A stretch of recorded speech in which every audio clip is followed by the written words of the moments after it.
Taste the Daily. Mahendran sir, இப்ப கடந்த தேர்தல்களை விட இப்போ இந்த திமுகவுக்கு கூட்டணி கட்சிகளோட அந்த குரல் அரசுக்கு திமுகவுக்கு எதிராக ஓங்கி ஒலிச்சுக்கிட்டே இருக்க, என்ன காரணம் நினைக்கிறீங்க? அதுக்கு முன்னாடி மேடம்க்கு ஒரு சில கேள்விகளுக்கு பதில் சொல்ல விரும்புகிறேன்.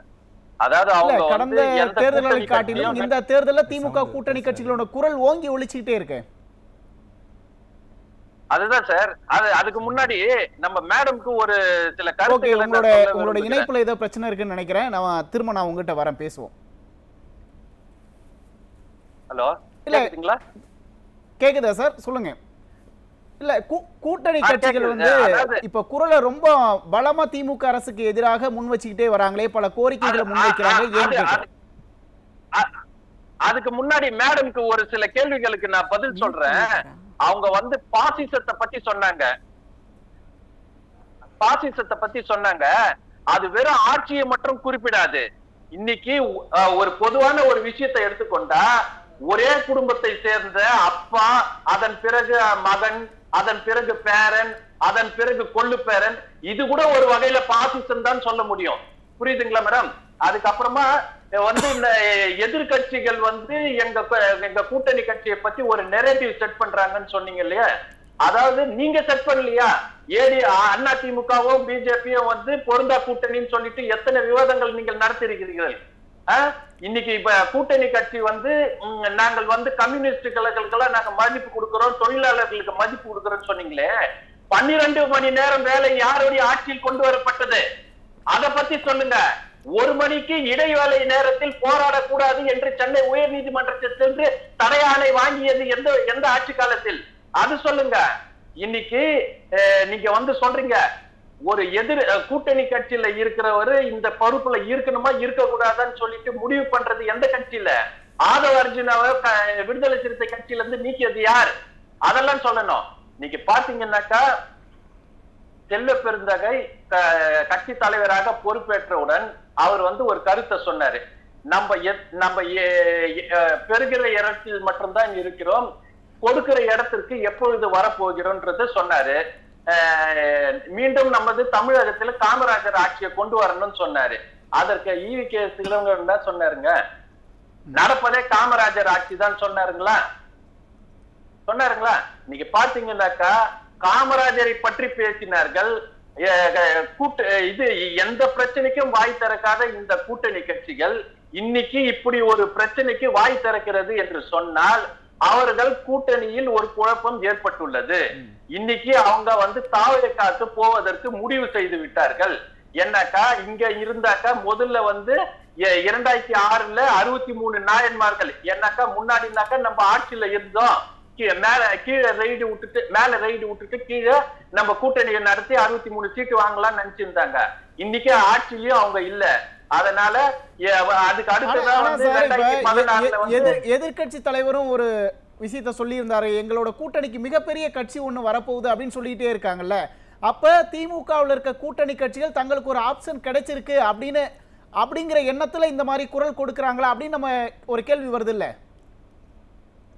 நிச்சயமாக இன்னைக்கு அவர்கள் வந்து முடிவு செய்து விட்டார்கள். அவர்களுடைய சட்டசபை எதிர்கட்சி தலைவர் ராஜேஷ் வந்து டெல்லியில் முகாமிட்டு சோனியா காந்தி, ராகுல் காந்தி மற்ற தலைவர்களை எல்லாம் கன்வின்ஸ் செய்து விட்டு அதன் பிறகுதான் இப்படி ஒரு பேட்டியை கொடுத்திருக்கிறார்கள். இவங்க சொல்றாங்க, நாங்க மக்களுக்கு ஒரு பிரச்சனை என்றால் குரல் கொடுப்போம்னு சொல்லிட்டு மேடம் சொன்னாங்கல்ல. இன்னைக்கு கிட்னி திருட்டு நடந்திருக்குது, அதுக்கு எதுக்காவது குரல் கொடுத்தார்களா? பாலியல் தொல்லை அங்கங்க நடக்குது, அதுக்கு ஏதாவது குரல் கொடுத்தார்களா? அண்ணா யூனிவர்சிட்டி பிரச்சனை, அதுக்கு ஏதாவது குரல் கொடுத்தார்களா? அண்ணா நகர் பாலியல் பிரச்சனை, அதுக்கு ஏதாவது குரல் கொடுத்தார்களா? விலைவாசி விண்ணை தொடுகிற அளவுக்கு உயர்ந்து இருக்கிறது, அதுக்கு எதுக்காவது குரல் கொடுத்தார்களா? எதற்கு குரல் கொடுத்தார்கள்? இன்னைக்கு அவர்கள் வந்து குரல் கொடுப்பதற்கு இன்னைக்கு மக்கள் அரசு நடைபெற்றுக் கொண்டிருக்கிறது அப்படின்றத கூட்டணி கட்சிகள் முடிவு செய்து விட்டார்கள். இந்த கூட்டணியில் நாம் பயணித்தால் நாம் வெற்றி பெற முடியாது என்ற ஒரு முடிவுக்கு வந்து விட்டதால் இவர்கள் என்ன செய்கிறார்கள் என்றால், நாம் தாவேக்காக்கு செல்ல வேண்டும் என்று காங்கிரஸ் முடிவு செய்து விட்டார்கள். விடுதலை சிறுத்தை கட்சிகள் என்ன முடிவு வந்துட்டார்கள்னா, நாங்கள் இரட்டை இலக்கத்தில் நாங்கள் சீட்டுகளை பெறுவோம் சொல்றாங்க. ஏன் இப்ப அவங்களால சொல்ல முடியாதா? நம்மள இது 2006 மக்கள் நல கூட்டணி போல திரும்பவும் ஒரு கூட்டணியை அமைக்க மாட்டோம் என்று அவர்களால் உறுதியாக சொல்ல முடியுமா? அப்படி சொல்ல முடியாது. இப்ப பாத்தீங்கன்னாக்கா கம்யூனிஸ்ட் கட்சிகளும் நாங்கள் இரட்டை இலக்கத்தில் தான் நாங்கள் பெறுவோம் சொல்லிட்டு தீர்மானமே நிறைவேற்றி இருக்கிறார்கள். இதற்கெல்லாம் என்ன பதில் சொல்ல போகிறார்கள்? இன்னைக்கு இவங்க பேசுறாங்க பிஜேபி அதிமுக கூட்டணி பொருந்தா கூட்டணின்னு சொல்றாங்க. இவர்கள் கூட்டணியில் 1008 பிரச்சனைகளை வைத்துக் கொண்டு பொருந்தா கூட்டணி என்று இங்க நெரேட்டிவ் செட் பண்றாங்க தெரியுங்களா? இதுதான் பொருந்தா கூட்டணி. இத பத்தி எந்த டிவி சேனல்லயும் பேச மாட்டேன்றாங்க. எதுக்கு எடுத்தாலும் அதிமுக தலைவர் பொதுச் செயலாளர் டெல்லிக்கு சென்றால் அதை பற்றி ஒரு விமர்சனம். இதை பற்றி எல்லாம் யாரும் விமர்சனம் செய்ய மாட்டார்களா? அதை பத்தி சொல்லணும். இன்னைக்கு இன்டாக்ட் கூட்டணின்னு சொல்றாங்கல்ல, வேங்க வயல் பிரச்சனையில் இவர்களுடைய விடுதலை சிறுத்தைகளுடைய நிலைப்பாடு என்ன? சிபிஐ விசாரணைக்குன்னு சொல்றாங்களா? இன்னைக்கு சாம்சங் தொழிலாளர்கள் பிரச்சனையில் இவர்களுடைய நிலைப்பாடு என்ன? கம்யூனிஸ்டுகளின் நிலைப்பாடு என்ன? அதை பத்தி சொல்லணும். இலங்கை தமிழர் பிரச்சனையில் காங்கிரசுக்கும் விடுதலை சிறுத்தைகளுக்கும் மதிமுகவுக்கும் ஏதாவது ஒரு ஒற்றுமையை நம்மளால சொல்ல முடியுமா? புரியுது சார். இப்போ திமுகவில் இருக்க ஒவ்வொரு கூட்டணி கட்சிகளுமே ஆட்சி அதிகாரத்தில் பங்கு வேணும், தங்களோட கட்சியை அடுத்த கட்டத்துக்கு வளர்ச்சி எடுத்துட்டு போகணும் அப்படிங்கிற நோக்கத்தில் பல்வேறு கோரிக்கைகளை முன்வைக்கிறாங்க. ஆனால் கோரிக்கையை வச்சுட்டு அதுக்கப்புறம் என்ன சொல்றாங்க? மலுப்பலான ஒரு பதில் சொல்றாங்க. திருமாவளவன் என்ன சொல்றாங்க? நாங்கள் அதே கூட்டணியில் தான் தொடர போறோம் அப்படிங்கிறாங்க. செல்வ பெருந்தகை எங்க டெல்லி மேலிடம் தான் முடிவு பண்ணும் அப்படின்லாம் பேசும்போது இதை நம்ம எப்படி புரிஞ்சுக்க வேண்டியது இருக்கு? கூட்டணி கட்சிகள் ஆழம் பார்க்கிறாங்களா அப்படின்னு நம்ம புரிஞ்சுக்க வேண்டியது இருக்குல்ல? நிச்சயமாக. இப்போ இவர்களுடைய ஆதரவை பெற்று இவர்களுடைய ஓட்டுக்களை பெற்றுக்கொண்டு இவர்கள் மட்டுமே சாற்றை அதாவது ஜூஸ குடிக்கிறாங்க, எங்களுக்கு வெறும் நாரை மட்டும் தான் கொடுக்குறாங்கன்றது யாருடைய ஒப்புதல் பெற்று அழகிரி இவ்வாறு பேசி இருப்பாருன்னு நீங்க நினைக்கிறீங்க? ஏற்கனவே இப்படி ஒரு பேச்சை பேசியதனால் தான் அழகிரிய பதவியில இருந்து எடுத்தாங்க. இன்னைக்கு இவரு இவ்வளவு தைரியமாக பேசுகிறார் என்று சொன்னால் மேலிடத்தின் ஒப்புதல் இல்லாமல் இவரால் பேசியிருக்க முடியுமா? அத பத்தி கொஞ்சம் சொல்லுங்க. அப்ப செல்வ பெருந்தகை எங்க டெல்லி மேலிடம் தான் அதுக்கு முடிவு எடுக்கும் அப்படின்னு பேச வேண்டிய தேவை என்ன இருக்கு? ஏன் அப்படி பேசுறாரு?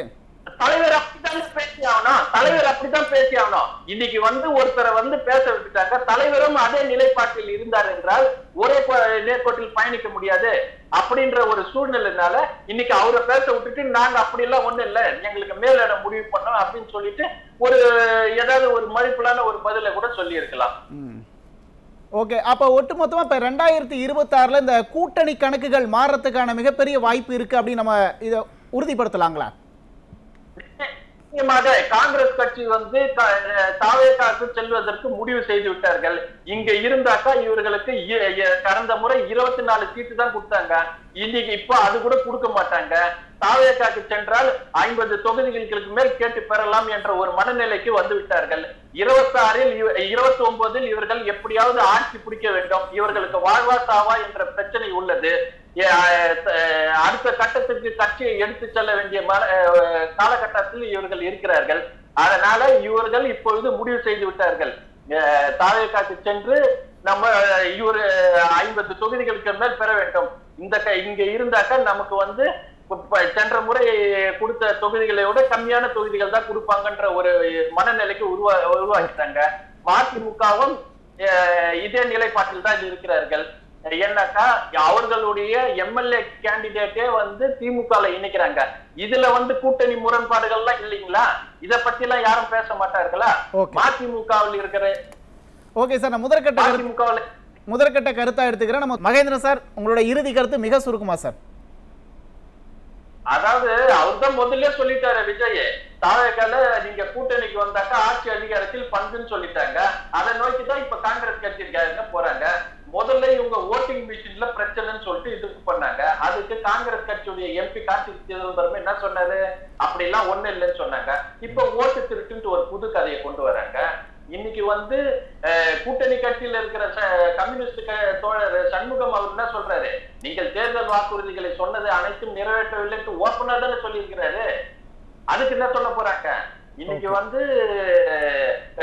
இது காமராஜருக்கு நாங்கெல்லாம் ஏசி எல்லாம் போட்டு கொடுத்தோம்னு சொன்னாங்க. அதுக்கு கூட வாய் மூடிதானே மௌனமா இருந்தாங்க.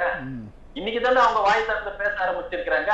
இன்னைக்கு போக போக இவர்களுடைய பேச்சுக்கள் அதிகமாக இருக்கும், கூட்டணியில் விரிசல்கள் அதிகமாக இருக்கும். நன்றி. இன்னும் எல்லா விவாதம் நடத்தக்கூடிய அளவுக்கு உங்களுடைய கூட்டணியில் பிளவு ஏற்படும் என்பதை தெரிவித்துக் கொள்கிறேன்.